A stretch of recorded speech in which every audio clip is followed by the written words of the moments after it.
Hello, everyone. Welcome to another edition of In the Spotlight. I'm Mike Kenichi, and this is going to be an awesome interview tonight because I've wanted to interview this person for many years.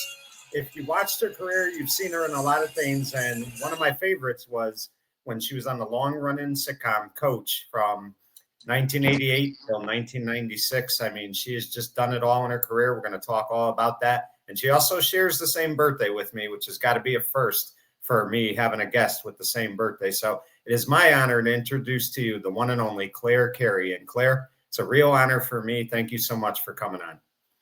Hey, well, thanks for having me. So Clare, before we begin about your career, you and I talked off here, and I know you're a big Dodgers fan. So take me back to Game 7. How nervous were those last few innings? Because every time it looked like Toronto was about to walk it off, the Dodgers hung on. They did what they had to do, but how nerve-wracking was that last game for you? I got to tell you, I really, really, really was preparing myself for the Dodgers to lose. Like I was emotionally preparing for them to lose because, like you just said, Toronto kept getting on base. They kept being like 2 or 3 guys on base, no outs.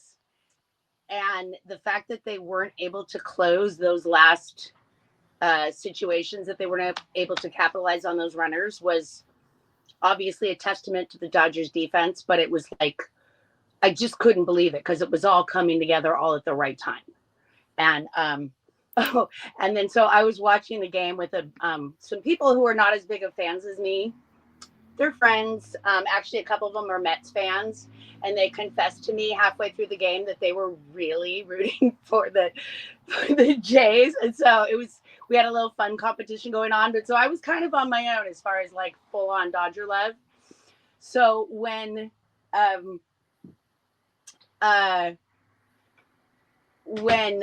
Rojas hit the run to tie it up, it was like I started banging on the couch and just being like, no way, and like screaming like way louder than that, just like at the top of my lungs. And there was like a puppy in the house, like a year-old puppy. And the poor thing just absolutely freaked out, ran under the bed, like wouldn't come out the rest of the game. I had to contain my excitement. So anyway, yeah, it was amazing. I was blown away like most people were. I was totally blown away. I honestly didn't think they were going to do it, which made the win all that much better.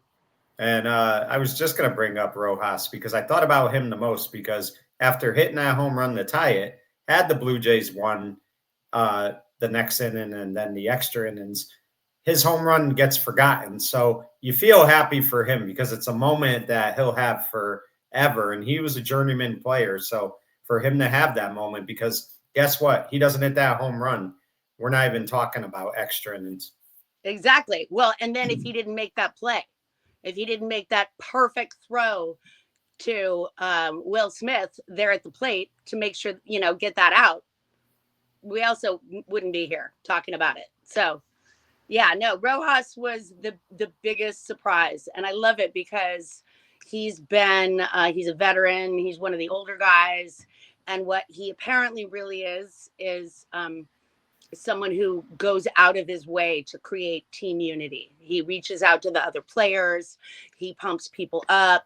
He, gives them information, even if they're open to hearing it. I've heard Mookie talk about how much he's learned from Miggy. So I just love that he's not someone who expected the spotlight. He did not in any way expect to be the hero. He's a total team player, and it just all happened. It was amazing.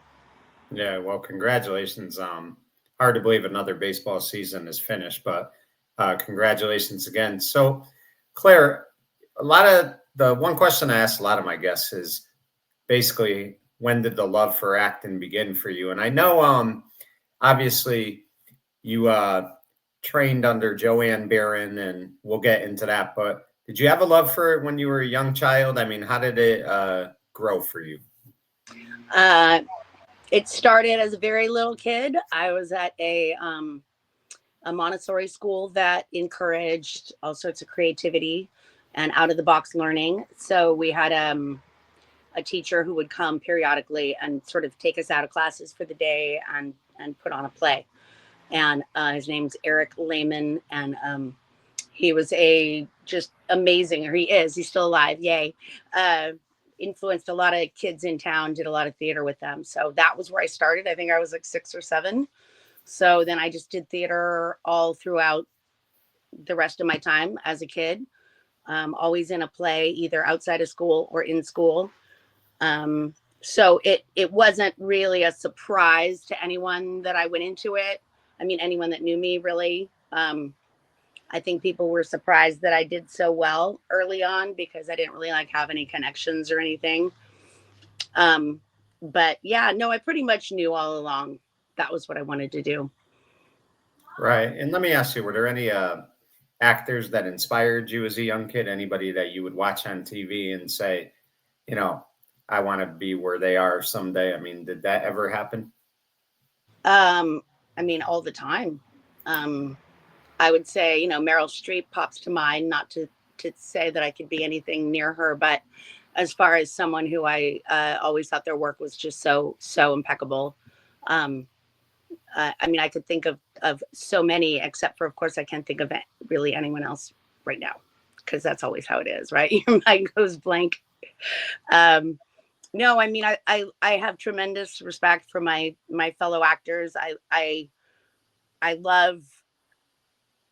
I was just talking about a gutsy performance, as a matter of fact, Gone Girl, which is really random, a really random movie, but I just thought Rosamund Pike was gutsy because she didn't care if anyone didn't like her. She didn't care to be likable. She just totally played the truth of that psychotic character. And I love actors who just kind of completely go for it like that. Right. And Claire, interestingly enough, I mean, you talked about doing theater, whether it was in school, out of school. And I always say this, that's a lot of pressure to do because, listen, when you're doing TV shows or even movies and you mess up, you could just take another take. But when you're doing theater, everything's live and there are no retakes. So, I mean, was that ever nerve-wracking for you? Or I bet it was probably like a rush that you had every time you went out there. It is. It's a rush. It's exciting. Definitely, I fumbled a bit at the very beginning, and you learn very quickly how to deal with it. When you go up on your lines, you just learn to just make something up or give someone a signal, help me out, or whatever. I would say that experience of having to just, make it happen and not get to do another take or whatever. I think it definitely strengthens you as an actor. Right. It's a certain muscle that you don't get when you're doing film. You have to kind of do a different muscle. I kind of liken it. Okay, so we'll do a sports analogy. It's like theater is like you're about to go out there and run a long distance race. So you prepare yourself, you pace yourself, you kind of know roundabout mile 8 what you're going to need to get through that, right? Whereas film, you're up at bat and it's 2 outs and it's a full count and it's the bottom of the ninth. You know what I mean? Right. You have to just summon it all. You have to just grab all the excitement, all the tension, all the pressure, all the whatever the moment requires, and boom, you're up and everyone's looking at you. So they're just kind of really different approaches. Right. And Claire, unknown fact about you that people probably don't know is your 9th grade class was the first 9th grade class to go to Santa Barbara High School, if I am remembering correct. Yeah. How did you know that? And that's pretty interesting. I made sure I researched, but I mean, that's a pretty cool thing because obviously growing up there and things like that, you made a lot of friends and some actors went to that school as well. So just talk about going to Santa Barbara High School and what that experience was like. Well, I would say at that time in Santa Barbara that there were a few other young actors that were just a little ahead of me in age that were doing really, really well. Some of them went to Santa Barbara High and some went to San Marcos, uptown, which is our rival. Um, but of course, we're all friends. Anyway, so like we had, Anthony Edwards, Tony Edwards was, he's, I think, 2 years ahead of me.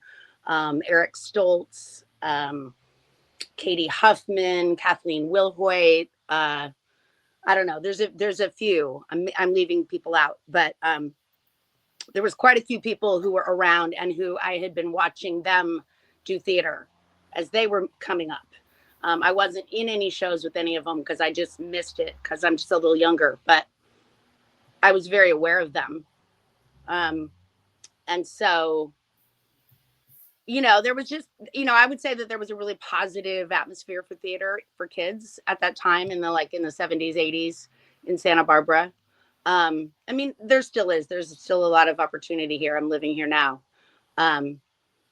But there's definitely something really cool about watching those kids just, really just be themselves and go for it. I would say it probably definitely gave me a lot of confidence to see that they could do it.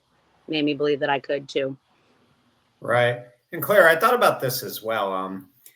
Again, I mean, your journey to acting, which we'll talk about, but your mother was a teacher, your father was a doctor. And I mean, was there ever a time where you thought about getting into teaching or getting into medicine? I mean, growing up with two very respected careers like that, I'm sure at times you thought about getting into one or the other.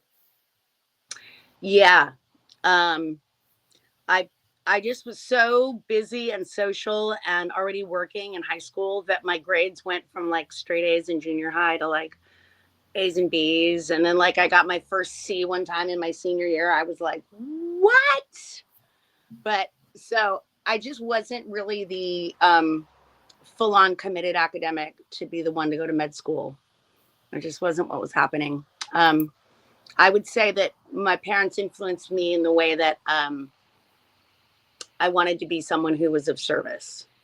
They're both people who made a difference in their community. My mom is still here with us, making a difference in her community. They're people who reach out, who go outside of their own sphere. They reach out and they want to help people and know people and give of themselves. So I would say in that sense, I wanted to be like them in that way, Right.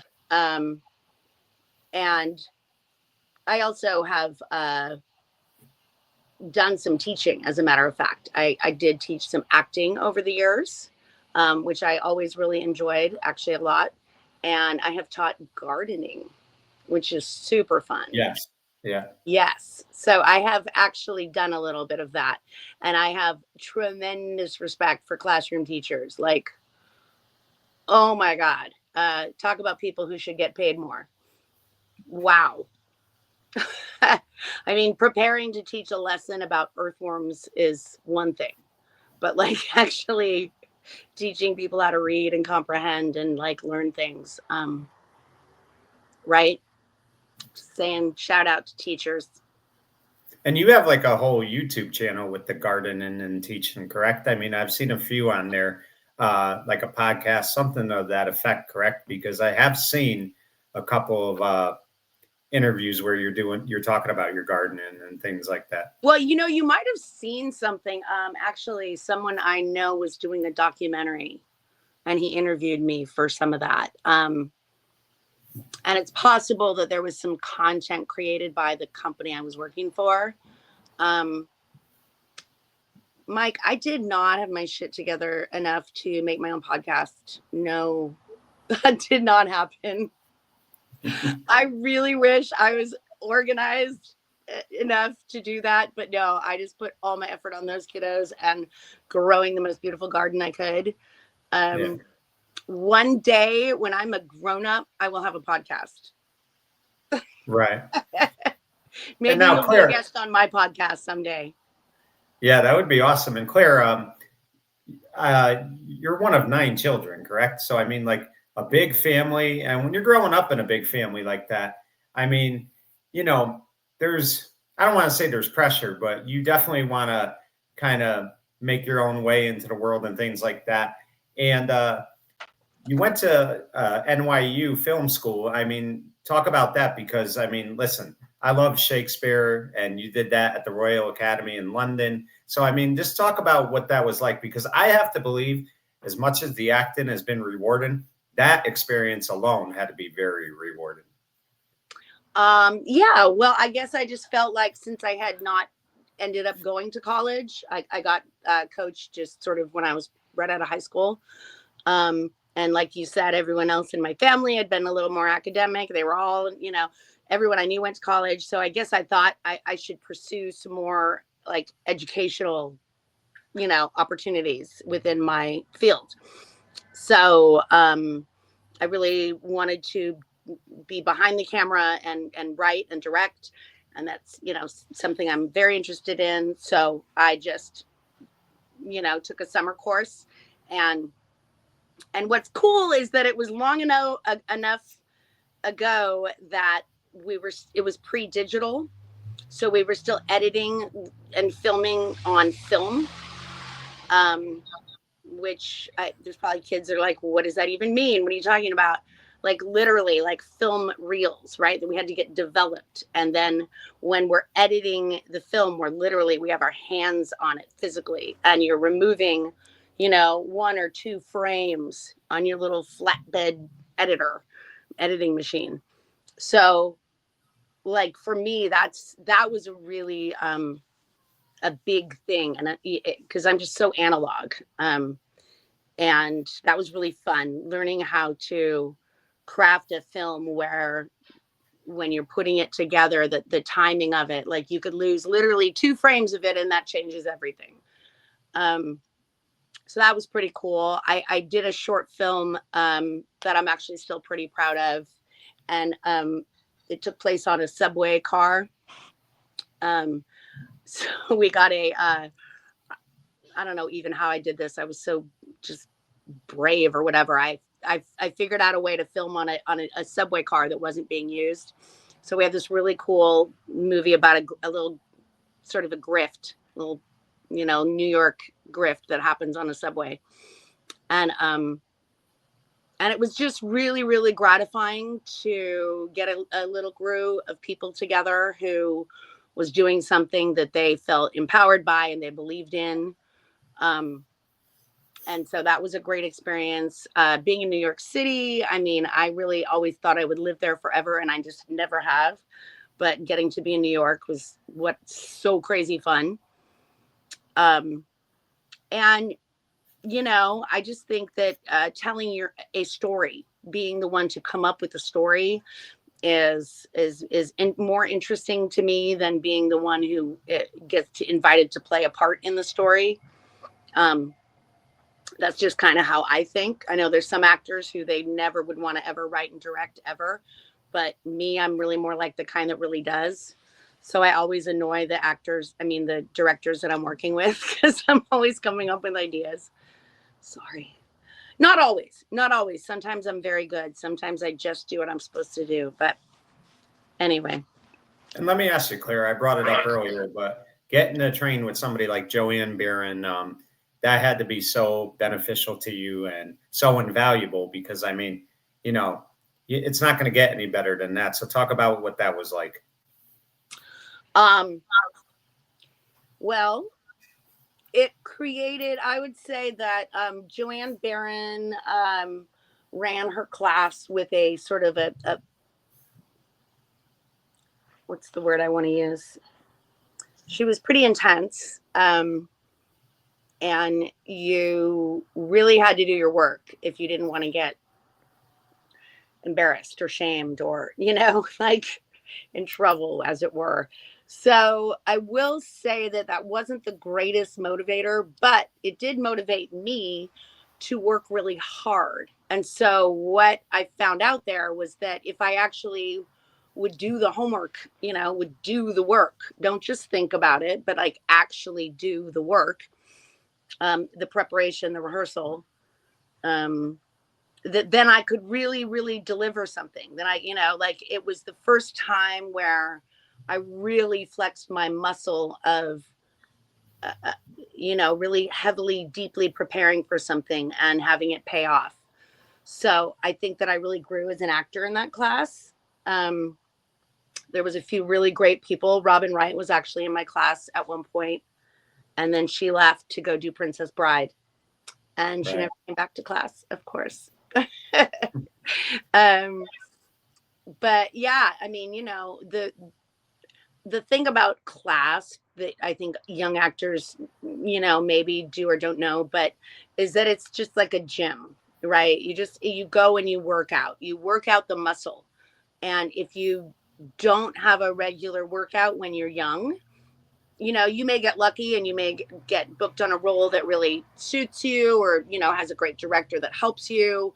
But if you're really trying to develop your own internal muscle, your own internal discipline, your own instincts, I just really recommend going to a class that kind of a little bit scares you, that kind of the people in it intimidate you a little bit, because it pushes you to your own edge, where, like, for me anyway, if I'm not just a little bit scared, it's like, then I'm not really doing it.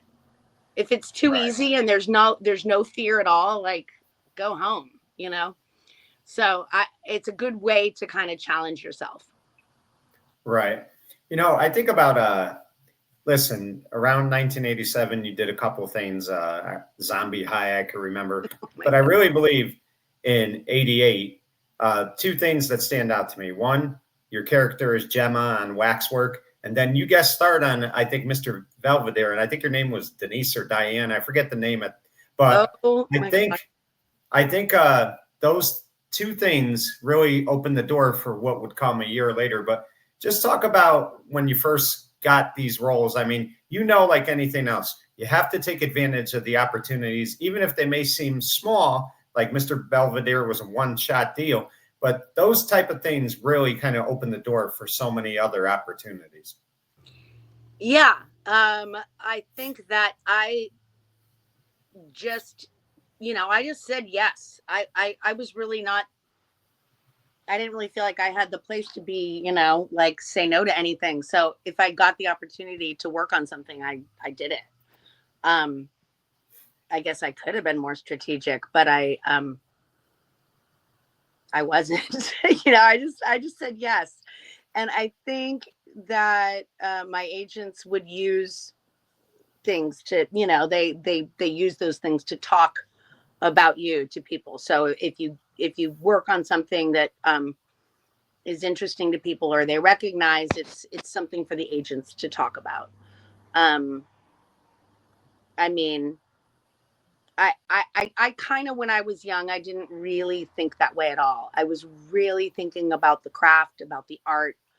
Um, I probably should have been more strategic, but I really wasn't. Actually, yeah. Right. Claire, 1989, Coach comes onto the scene. And here's the thing, Claire. You talk about Craig T. Nelson and Shelley Fabaret. She had been on Donna Reed as a young kid for like 8 seasons. Craig had been in everything. I mean, Poltergeist, you know, the Biggest Move, all these different things. So you're working on a show with some cast members and Jerry Van Dyke, of course, have been around forever. But let me ask you, is there a cool story behind the audition for Kelly? I mean, was it just something that kind of you went? Did you think you had a shot at it? How did it all come about? I just went to the audition. It was another audition during pilot season. At that time, there really was a pilot season. It's not like that anymore. So much. They're casting things all the year now, but at the time, it was really like early part of the year up through end of March. You were crazy hectic. You were going on 4 or 5 auditions, a day. Sometimes it was insane. So I remember it's in a building that is no longer there. It's across the street from one of the main entrances to Universal Studios. And Megan Brandman was the casting director. I walked into her office, and it was a pre-read, so it's just me and her. And I plopped down into the chair, and she says, "How are you?" Because they always just are polite, and they start with that. And I go, "I'm tired," because I was, because I had been to like 4 other auditions that day.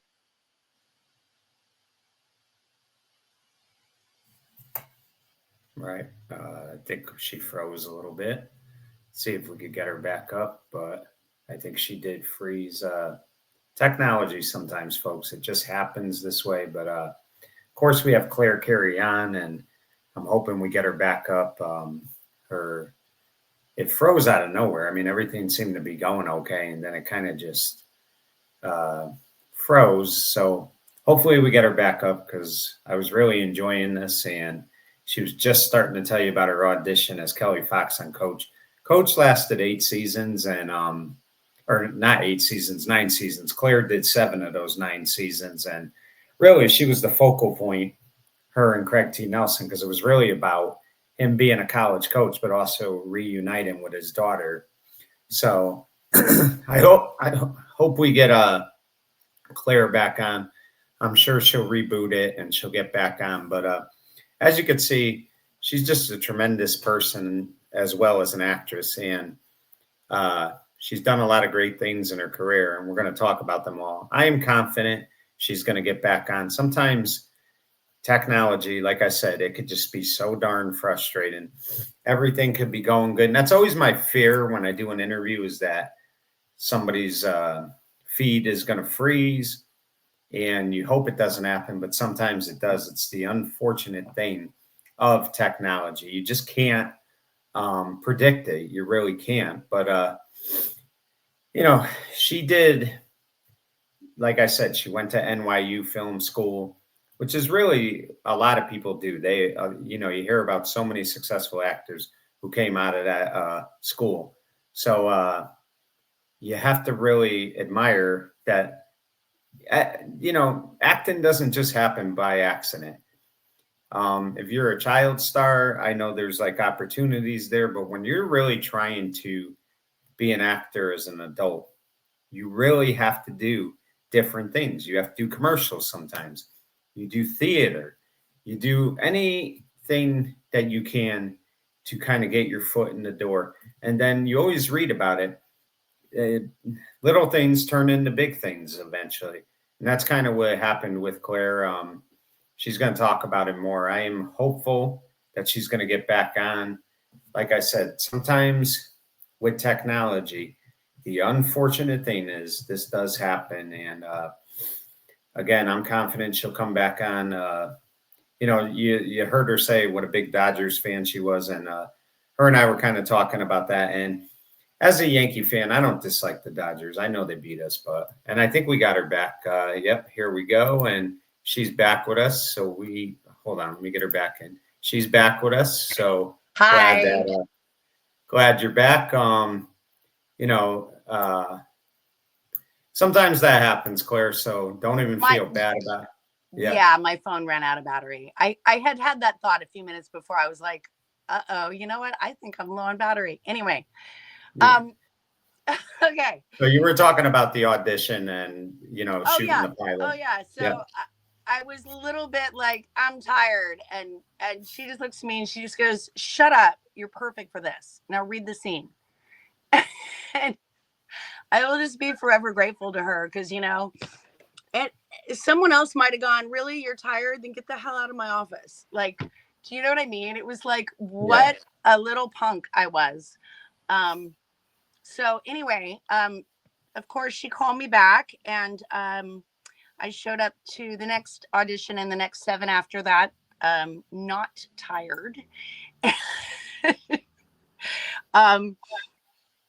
It was a bit of a process. I had to,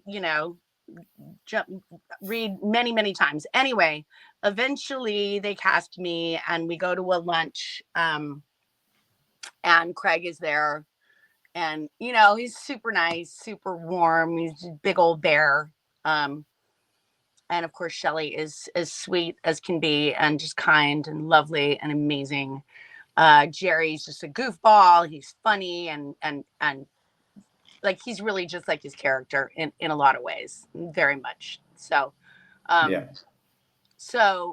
And Barry Kemp was the executive producer and creator, just very kind. Everybody, I mean, I was aware that it was a big deal, but like people were pretty genuinely kind, and like it wasn't pressure or scary or anything. I mean, I think there were times when I felt some pressure, but mainly because of the way the show was, where you rehearse and then you film. I mean, I don't know how many shows they do like that anymore, other than the talk shows. Like, I don't know if they do a lot of live, where they perform the comedies live. I don't even know if they do that anymore. But it was really fun because there were rehearsal days and show days. So your rehearsal days, you could really figure stuff out. You didn't have to spend time in makeup. You were just really trying to figure out how the scene worked, where the joke was, etc. Or sometimes they would have to rewrite the whole scene midweek, and you'd have to relearn all your dialogue. So you're really, really working. But then show day, it was always really fun. It was like, And Claire, party atmosphere, and right. Jerry would get up into the audience and like take the mic out of the hand of the warm-up guy and like just start doing his stand-up act. And of course nobody minded because he was so funny and everybody loved him. He would get up there and he'd say, "Hey, it's Jerry Van Dyke. I know you guys all know my brother Dick, but let me tell you something. When I was little, my dad got us together and he said, 'Who wants to be Dick?' And he said, I didn't want to be Dick or Pete or any of those names." So that's why he wasn't Dick. Anyway, that was his little joke about it. Right. But on a not funny note, on a way more kind of sad and interesting note, I was reading the play Death of a Salesman because I was a little, theater kid, always still in acting class doing scenes and stuff. Anyway, I was reading the play on the set one day, and he walks by and he looks at what I'm reading and he goes, "That's the story of my life." Jeez. I know. I was like, this is kind of a tragic play, Jerry. Like, what? But yeah, his dad was a traveling salesman who took his own life. So yeah. Crazy, huh? And Claire, I think the biggest thing though that got you to part of Kelly is they thought you were the most believable Midwesterner, correct? I mean, that's ultimately what got it for you. And I always think about your experiences in life, Claire, and some of the challenges you went through. And, even when you were younger, I remember there's the story about how the cab driver thought you and your sister were both in the same, or your parents thought you were both in the same car, and then you actually were in different cars and things like that. But it always seems like to me you took challenges in life and you really killed it as Kelly on Coach. I mean, that first episode, I remember like watching it and I'm like, oh, Hayden's getting me so upset. He's just not giving Kelly the time of day. But then it ends the episode in a happy ending. But really, that show, even though it was about a guy coaching college football, it was really more about the dad reuniting with his daughter that he didn't really see growing up. And now she's going to the same university that he coaches at. And this is his chance to have a relationship with his daughter that, I'm sure he had a lot of regret over the years about not having. Yeah, it was definitely, that was a big part of the first few years of the show, for sure. And I think that Craig and I had a lot of natural father-daughter kind of chemistry. And like I was really coming from the place of doing theater and drama. And so for me, it was a very, it was a story about people. It happened to have jokes in it. It happened to be funny, but the truth of it is what we were always playing. You know what I mean? Right. Craig's a Shakespeare trained actor. You know what I mean? You've seen his dramatic work over the years. Like the dude is serious, right? Like he's got serious chops. And so that was that was another thing. that I was really privileged to be part of was, like I said, so we would rehearse. So on a Monday, we'd film on Fridays. So Monday and Tuesday, it was all rehearsal, no cameras, just the actors, and so after the run through, we would sit there, and if the scene wasn't working, they would talk about it. And the way that they came at fixing the scene, it always came from character. It never came from plot or plot device or something external. It always came from how Hayden was seeing it, or what was he feeling, what was he learning, what was true to him as a character. So I really got to see how he worked and how he thought about things and how he would influence the writers with his understanding of his character. So I just kind of think that that's really, at the end of the day, why someone like you, why all the people who responded to it over the years, why people wanted to watch it with their football dads. I've had a lot of women tell me that they like to watch the show with their dad. Is because we were always grounding it in in the truth of all of that love and all of that guilt and all of that loss and all of that forgiveness and just all of it that it was. Yeah, and I always thought, Claire, yourself, Craig, and Chris, those scenes where Kelly's trying to get her father to accept her husband, who he just can't accept. Like, Stuart's not his cup of tea. And I always felt like the chemistry you and Craig had during those scenes were tremendous. I mean, like, one thing about Craig, it always kind of reminded me a little bit his relationship with Kelly, similar to Ralph Cramden and his relationship with his wife, Alice, because even though Ralph seemed like a tough guy, when Alice put him in his place, that was it. He was not going to push it any further. And Kelly knew how to do that with Hayden. Like, Hayden would try to be tough, but one thing he didn't want was Kelly ignoring him or not talking to him. So he, reluctantly would always give in because he loved his daughter. And you could really see that on the show. And I thought that was great chemistry between yourself and Craig.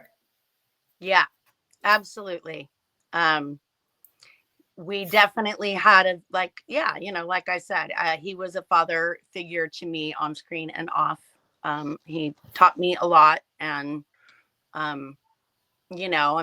met him when I was 21 years old or something. So I was still pretty young and definitely had a lot to learn.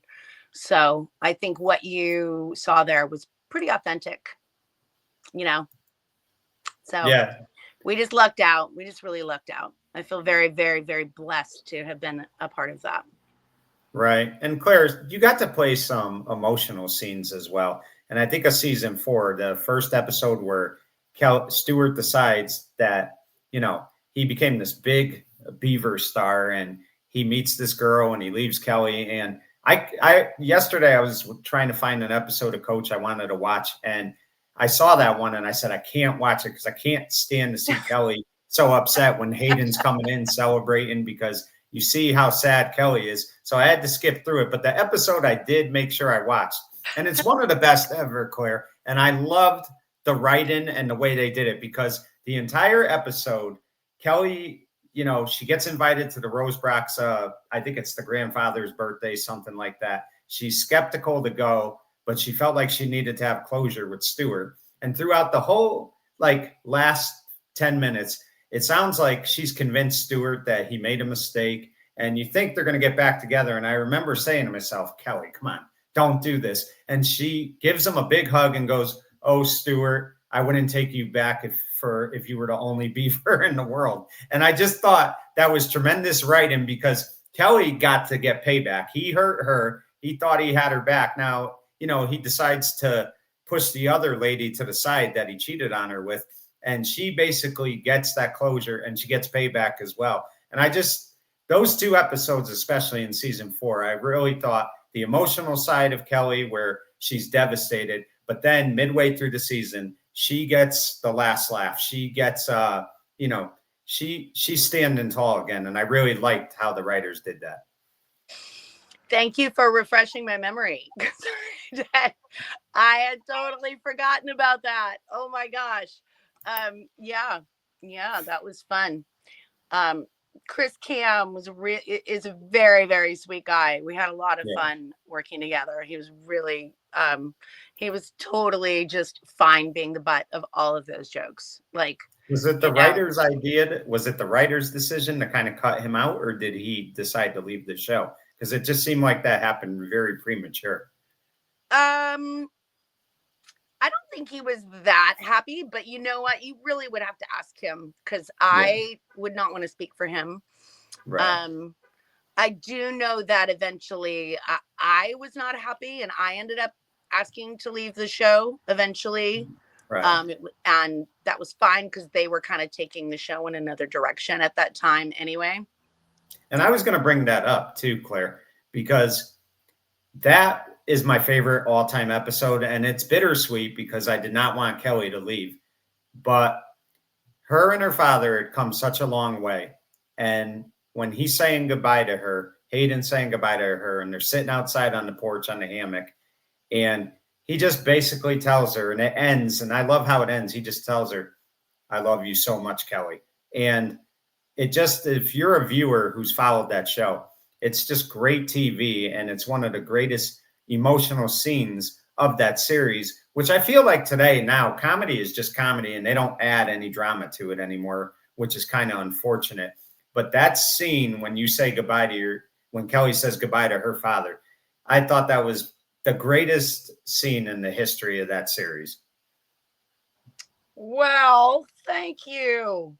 That's really cool. Yeah, I guess the story between us, I guess the writers thought that it had run its course.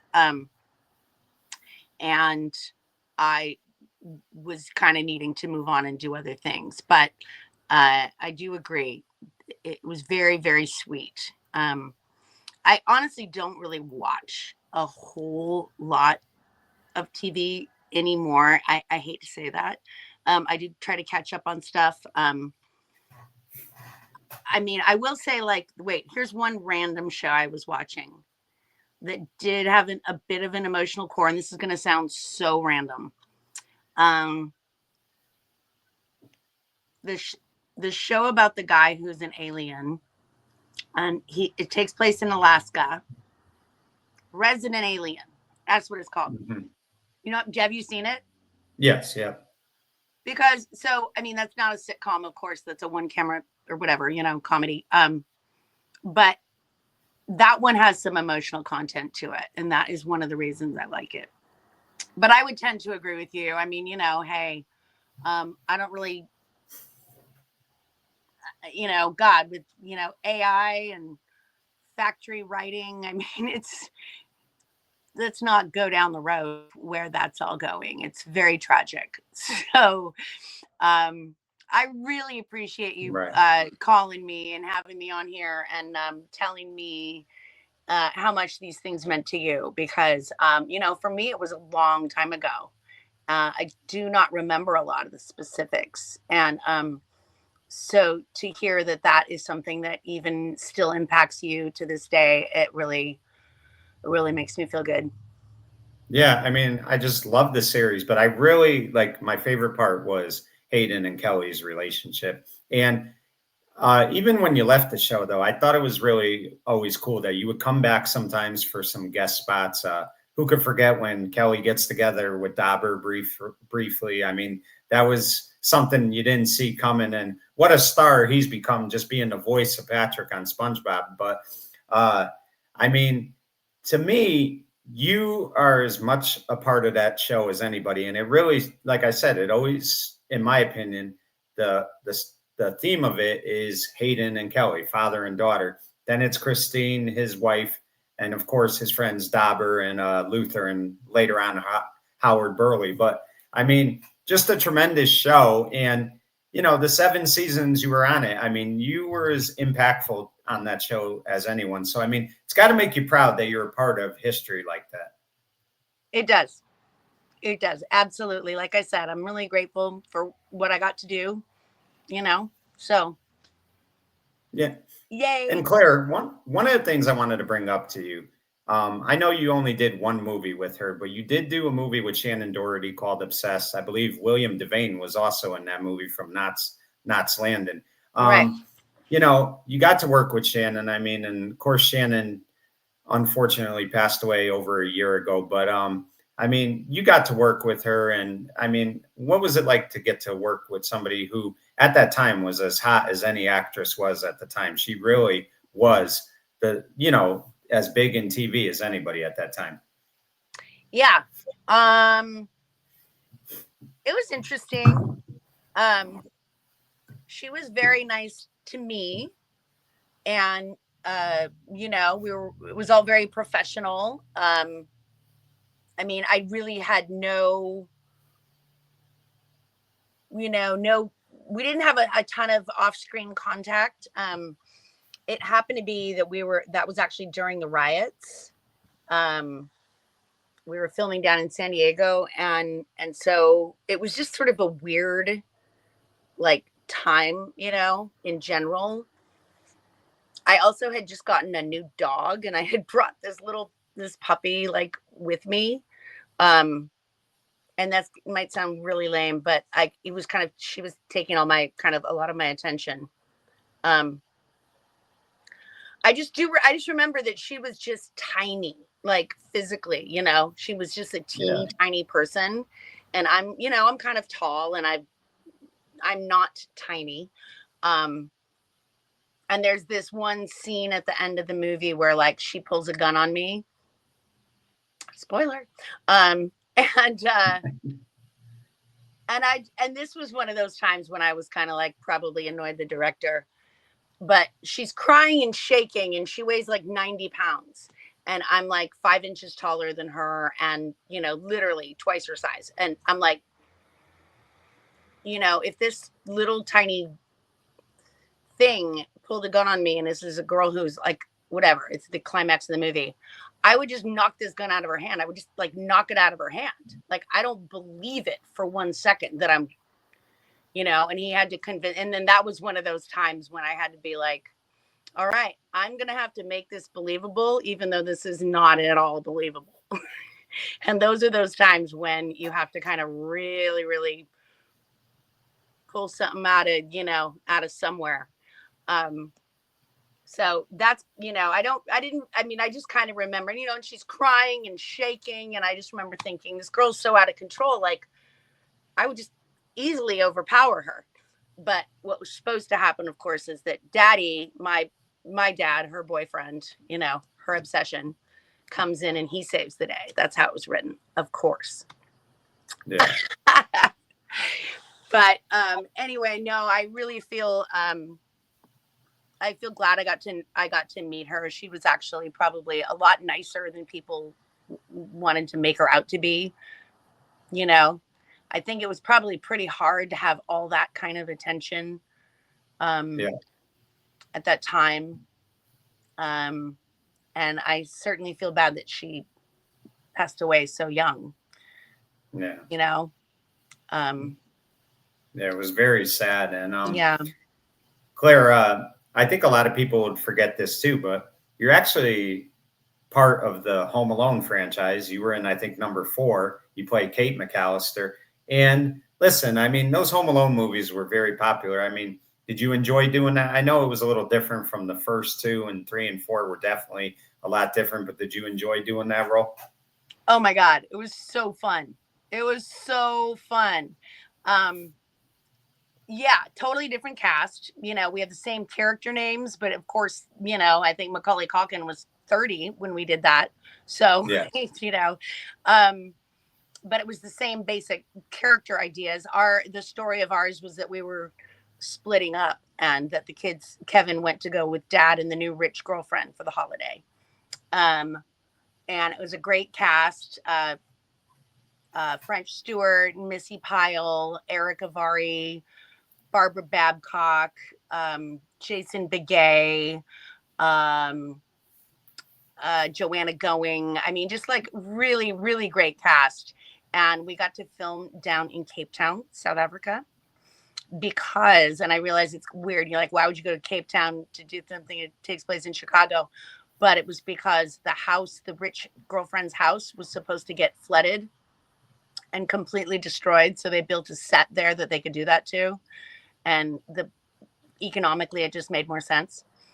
So we shot in Cape Town, which was also just wow. If you ever get the chance to go there, must go. Such a cool city. So fun. Really great cast. Everybody was great. And actually, my part of the story was very emotional. Like, actually, like back to the topic from before, what kind of held the all the comedy together was this, this love, the actual love between us, Right. and there's a couple of scenes. I think I even had one of those scenes on my reel for a long time because it was like a really beautiful kind of scene. And Jason Begay, from the FD, whatever, Chicago Fire. Yeah. You guys all know him from that. I knew him before. I knew him when. Great, wonderful actor, great to work with. A lot of depth. So I'm actually really proud of Home Alone 4. Right. People ask me what should I watch. I'm like, you know what? Go watch that movie. It has a great story, great cast, great payoff. Right? You can watch it with your grandma or your kids, your And neighbors. I assure you, somebody's watching it right now as we speak. As we speak. Yeah. Plus, here's the thing, man. They put it in a box set. So Yeah. I get to be in the DVD set, Home Alone 1, 2, 3, 4. You know what I'm talking about? Yeah. Yeah, that's a pretty cool thing to have. And another show I really enjoyed you in, and I actually had your co-star on recently, Eric Lutz, So Little Time. And let me tell you, you were tremendous in that as well. And I think it was on 2 or 3 years, but another great series you did. And that's the thing, Claire, is like sometimes actors don't want to ever be identified as one person, known for one thing, which I think is still a great thing. If you have one part that you're always associated with, it's great. But with that said, they want to, branch out. They want to do different things. And you've been able to do so many different things. Like you've been in so much stuff that, I mean, it just goes to show that you don't stop doing what you love. You keep doing it and you do it with such passion. And So Little Time was proof of that. So talk about that a little bit. Well, that was fun. So that was a year when we were about to have a strike. Yeah. And the deal with that was that they had picked up 23 episodes. And the number they were offering me per episode was like a no quote number. Like it was way lower than what I had worked for before, but it was guaranteed 23 episodes. And we were kind of like, what should we do? And one of my friends at the time was like, don't do it. It's a career killer. And I'm like, I've just never operated that way. I don't know if I even have a career, so to speak. I just work, you know what I mean? So I went and I met with Mary Kate and Ashley.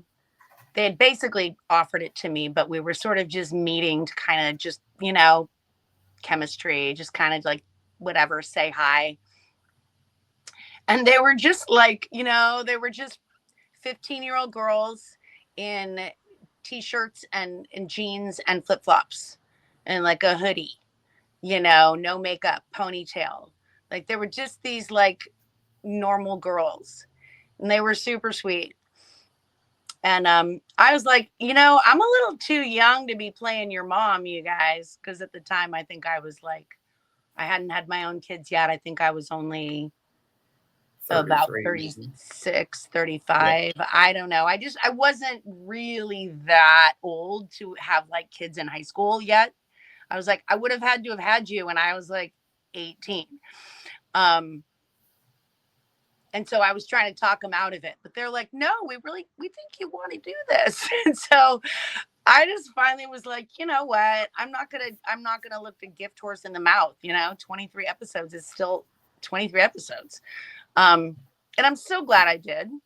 I'm so glad I got to work with them. they're genuinely, genuinely lovely people. And, you know, they're super cool. Eric Lutz, absolute, just what a sweetheart. Yeah. Very, very talented painter. I'm sure you guys talked about Oh his yeah. painting. Yeah. Yeah. Incredible painter. Funny guy, sweet guy, great. And, you know, also, I got to work with the late, great, oh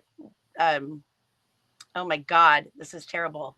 Taylor Negron, Yeah. who I had not, you know, I had not gotten to meet before. And he was truly, truly one of the most hysterically funny people I have met in my life. In my life. So what a joy to get to know him and work with him. Like, we had such a trouble keeping a straight face around him. Oh my God. So, you know, it was fun. And everyone else, it was like the strike was about to happen and no one else was working. And so it actually ended up being like this cool little time. Yeah. Oh, and I also did something on there. I hope you don't ever see, although no, I shouldn't tell you. I I did this like performance art. Um, did you see that episode where I sang Oh yeah. a Yeah. nursery Yeah. rhyme? Oh my God, I totally forgot about that. Yeah, they let me make a complete fool of myself, and I did it for the show. Um, I really will never forget Mary Kate and Ashley's look of horror. And the funny thing is, Claire, I just anytime like I saw like people singing like that, I said, you know what, that's them acting. That's not how they really sound. They're not that bad because you're playing a part. So I always took it as she could sing a lot better than that, you know. Yeah. Well, I hope so. I mean, yeah, I was exactly. I was doing a part of a woman who really wanted to sing. Um, no, I've been singing lately in a rock band and like a cover band. Yeah. And that's been really fun. And I did sing, you know, in musicals and stuff like that growing up. So I do feel like I have a lot of different voices, but that was fun. They let me do whatever I wanted, and I was like, I can go really crazy and make it really, really weird. And they're like, Yeah. yeah, do whatever you want. And you know, another Claire, another series that you were very underrated in was Jericho. And Uh, I love that show. I mean, and again, like that's the thing, Claire. I used to always, when I had actors that I really enjoyed watching, and I saw like Henry Winkler, for instance, loved him in Happy Days. You know, when I would watch him in other movies, to me, I'd still see the Fonz in him. But when I would watch somebody like you in different things, you never made me look at Jericho and say that's Kelly Fox, or I didn't look at Kelly So Little Time and say that's Kelly Fox, or even when you were on like an episode of Boston Legal, I'm like, so you know how like to be the different characters, you know how to like play every different aspect of what the writing gives you. And that's really what makes a great actor because you can play different parts and people won't always say, oh, well, you know, that's her from so and so. So that really is a credit to how hard you work. well, thank you. I appreciate that. Um, Jericho, it's funny. She was another Midwestern girl. Um, there's a great story about that. I get the call after we did the pilot, and my agent says, you can see my messy bed there. Says, do you want the good news or the bad news? I said, give me the bad news. He said, you're pretty much cut out of the pilot. You're, you know, barely in one scene. I'm like, great, awesome. It's happened before. Okay, what's the good news? Good news is they want to book you for the first 5 episodes. So I was like, cool. Cut me out of the pilot all day long. And so that show was just a really lucky, beautiful combination of artists who really nobody was there to be a star or to make it about them. Everybody was servicing the story. was helping each other, was on a team. And so there was about 12 series regular actors, and then there was at least as many regularly recurring guest stars. So it's like we were regular. So it was this huge cast of people, and we all just adored and enjoyed each other. So there was just an atmosphere of love and respect, which made it a lot easier to be vulnerable and to play those kinds of realities. And so, yeah, God, it's another person. So again, Ken, who played my fella in the show, was just it was so great. He was really classy, amazing guy. I feel really awful. Yeah, that was that would happen to him, and that we had to lose him at such a young age. Just what a tremendous guy. So I was very, they really developed our love story. They really developed the importance of, what it meant to his whole family. I ended up getting to do all these really great one-on-one scenes with Gerald McCraney, and actually one of my favorite scenes I got to do was with Pamela Reed, who is, oh my God, what a lady. What a great lady she is. Great actress too. Yeah. Great actress, huge body of work. What a career. Smart, funny, just so great. Like, just really, the kind of woman I really look up to. I got to work with her another time later on a different project, a little independent film years later. She played my mom.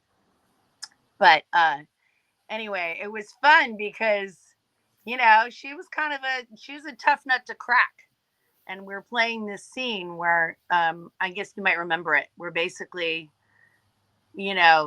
I'm like, what are you going to tell me that, that I ruined your life or whatever? And, and her little note to herself was, be nice to her. And anyway, I mean, it's really, I felt, again, just really, really grateful that role got to develop, because it started out as something that was cut out of the pilot, Right.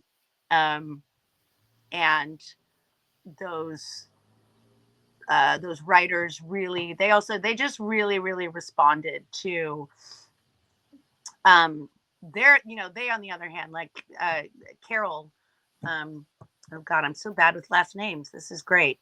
The executive producer, my boss. You'll help me out. Look up who was the executive producer. Anyway, I remember one day she had so many things on her mind. She's producing this giant TV show, right? And she's walking back to her office, and I said, hey, Carol, and I had a question about a scene, and it was a character thing. And I was talking to her about this delicate one thing. And as I'm talking to her, she like tears up with me, like, yes, exactly. And then boom. And then she goes back to being a producer. And it was like, it was that kind of atmosphere where we can go deep and we can get the job done, and you can have 400 extras and 60 tanks and 100 horses and just all this stuff that they had, but they would still have time to make sure that little subtle character moment was right.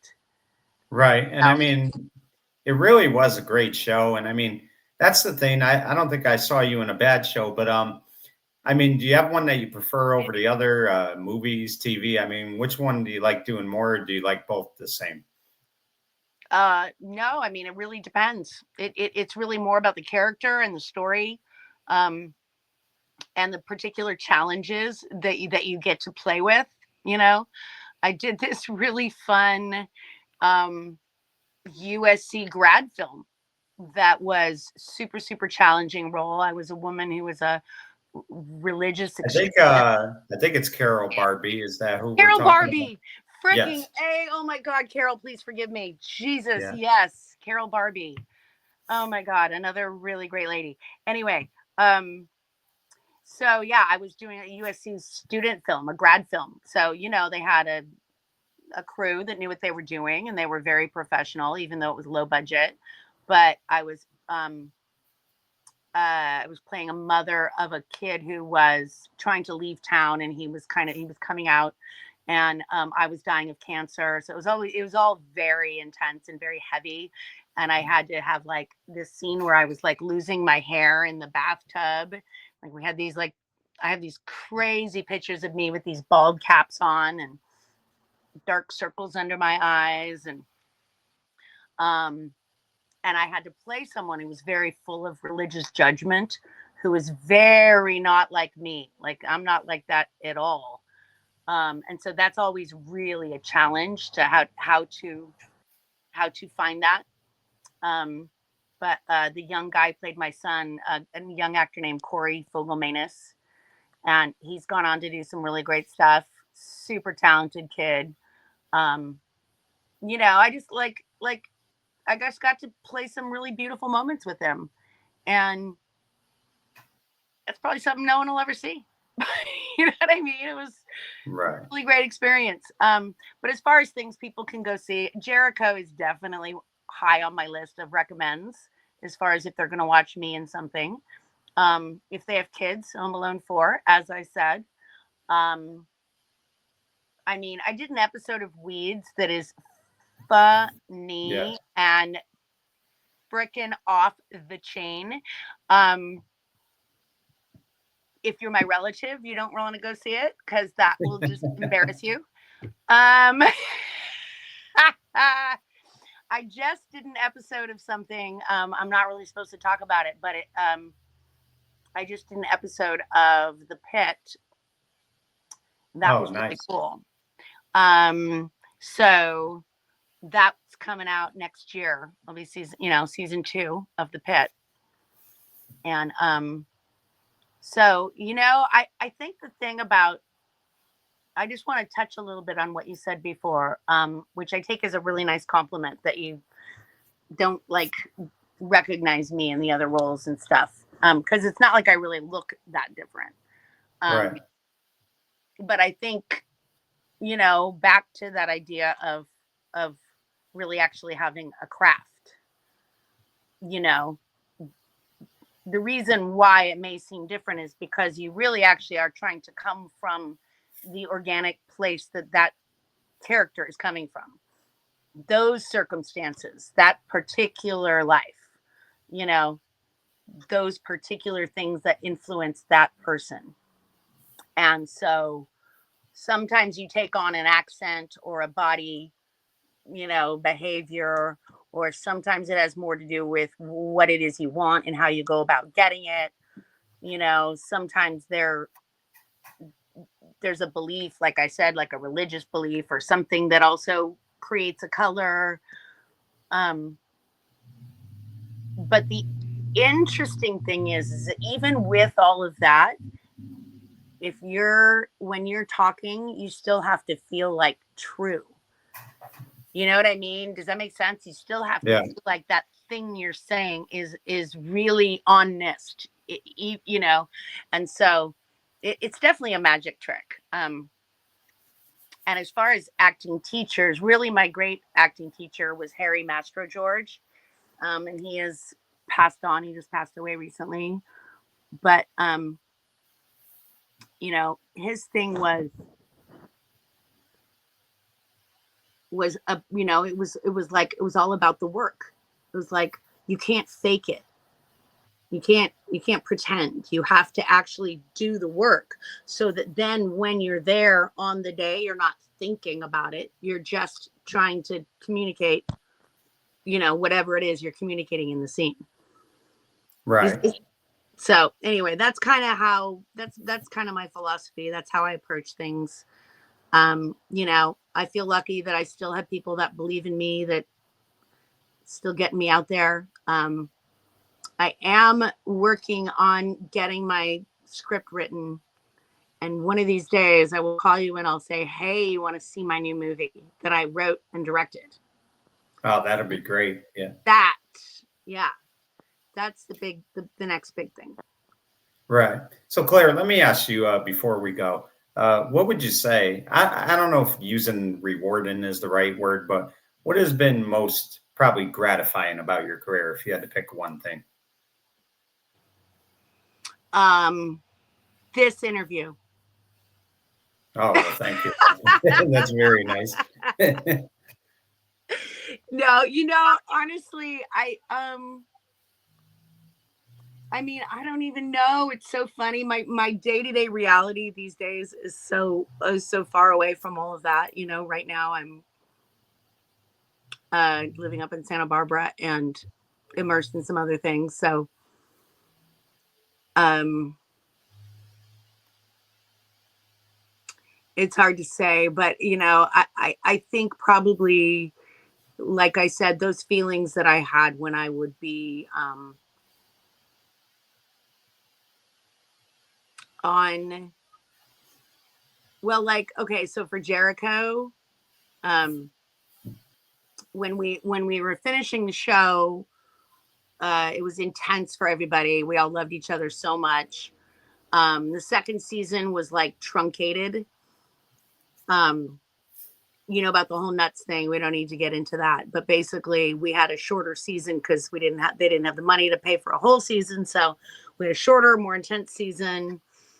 I called the producers from my vacation in Europe and I was like, hey, I just heard you got the pickup. I want you guys to know I will work for free if you'll have me. I want to be there. I love you. Literally, just put me in as a freaking plant in the background. I don't care. And so I was really lucky. I got to be in that shows in the second season. Anyway, but so when we finished, I was one of the first regular, characters to finish my filming. And so everyone was there when I finished. So they call me over and they go, hey, everybody, that's a wrap for Clare Carey. And like, I got an applause from like the entire freaking cast and crew. And they don't all, clap out is kind of something that they do that sometimes and sometimes they don't. And it just varies. It depends. But this one in particular, it was very deliberate. It was very thoughtful. They gathered everybody around to do it. And it felt like I had really been part of something special. I don't really need all like the big glory. I'm not really that girl. I want to be part of something that is meaningful. Right. And you definitely have. And Claire, you don't even have to answer this, but I thought about it because we both like sports and, we like baseball. And a lot of times when guys get in the Hall of Fame, some of them have played on multiple teams, but they've been associated with one team forever. And that's the cap they put on their plaque. Is there any particular show or anything you've done where if you had to put one thing on your plaque, like on your cap, so to speak, what would you put on there? Like if you had to put one thing? Well, I mean, I don't know. I mean, I personally had probably a more meaning. I mean, I don't know. Gosh, that's hard. Yeah, What would yeah, you it What is. would you put on?